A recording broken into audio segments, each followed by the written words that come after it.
Biggest challenges. Well, taxes have been my biggest challenge because I am single and I have no children. Therefore, all my money stays with the government. So saving becomes a problem. And when it comes tax season, most of the times throughout the years, I've had to pay back money because even though I have a lot of deductions, it's never enough. A lot of my salary goes to the government, and there's no way for me to get it back. Like, I don't qualify for anything, nothing, because I'm single and I have no children. So sometimes I feel punished because the system is geared towards families and unity and more than one person. But what if you don't have a person? It's not by choice, it just happens.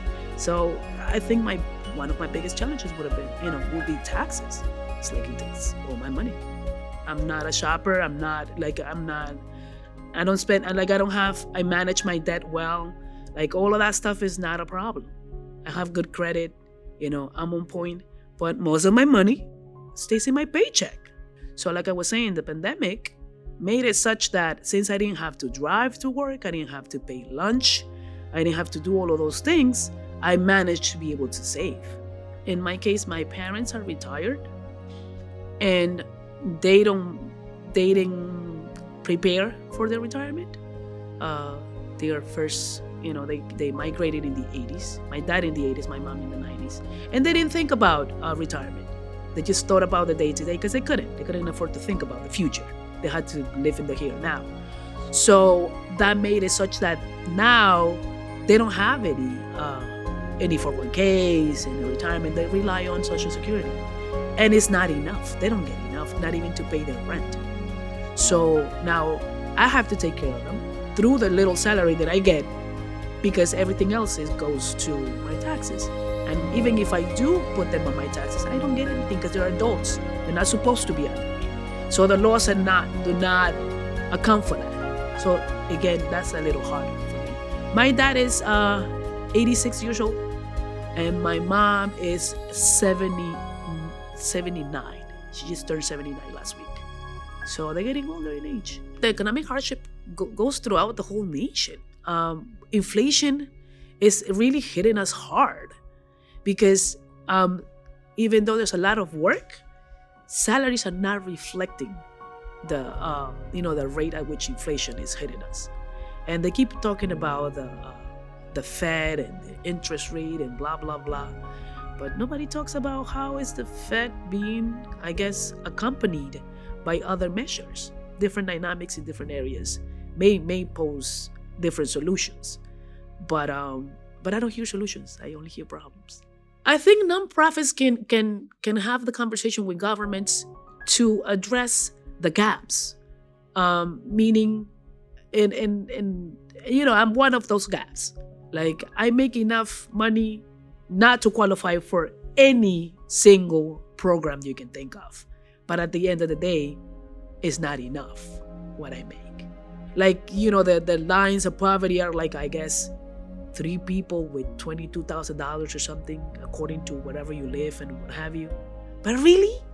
Do people really live with $22,000, 2-3 people? No, people do things outside of their regular jobs to make ends meet. So those things that nobody's talking about, the car washes in the street. Nobody's talking about people that go out and mow lawns for $20. Nobody's talking about those things. So the gaps, I think, not-for-profits need to talk about those gaps with the government. So there are programs for those gaps. But sometimes people have to lie or not work that extra job so that they can qualify for things, because then if they don't, or if they do work that extra job or those extra hours, they fall into those gaps and they don't qualify for anything. And at the end of the day, you have to choose, where do you lose, not where do you win, which is sad. Government needs to be more realistic. And they need to stop talking about, we need to talk about the mom and pop business. Mom and pop are fine. Businesses know how to make it work so that personally they're not losing. The business may be losing, but that's a business, not a person. The conversation continues to be the same, but it's not real anymore. It doesn't match what we live in. Being single, You don't get no. There's no break for you being single, tax wise. No break whatsoever. There's no program geared to single people. There is no education, no nothing geared to single people. Nothing. Not having children, again, a problem. Don't qualify for anything. Now, ethnicity is not a problem until somebody sees me. Race is not a problem until somebody sees me.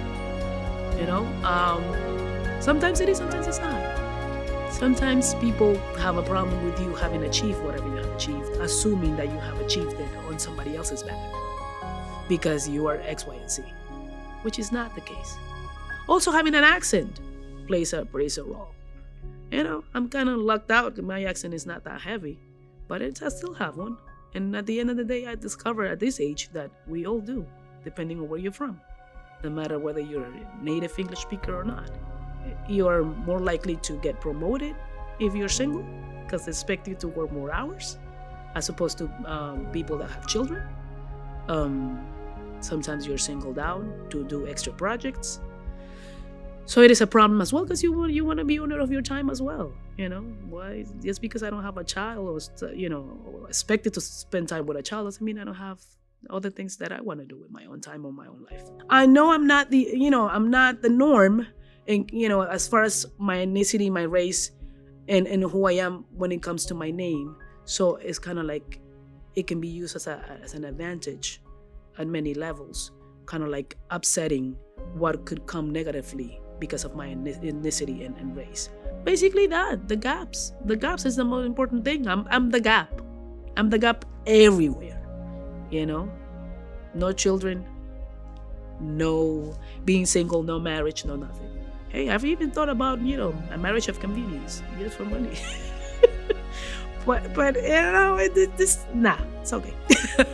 I'll take the hardship. I'll be in the gap. It's okay.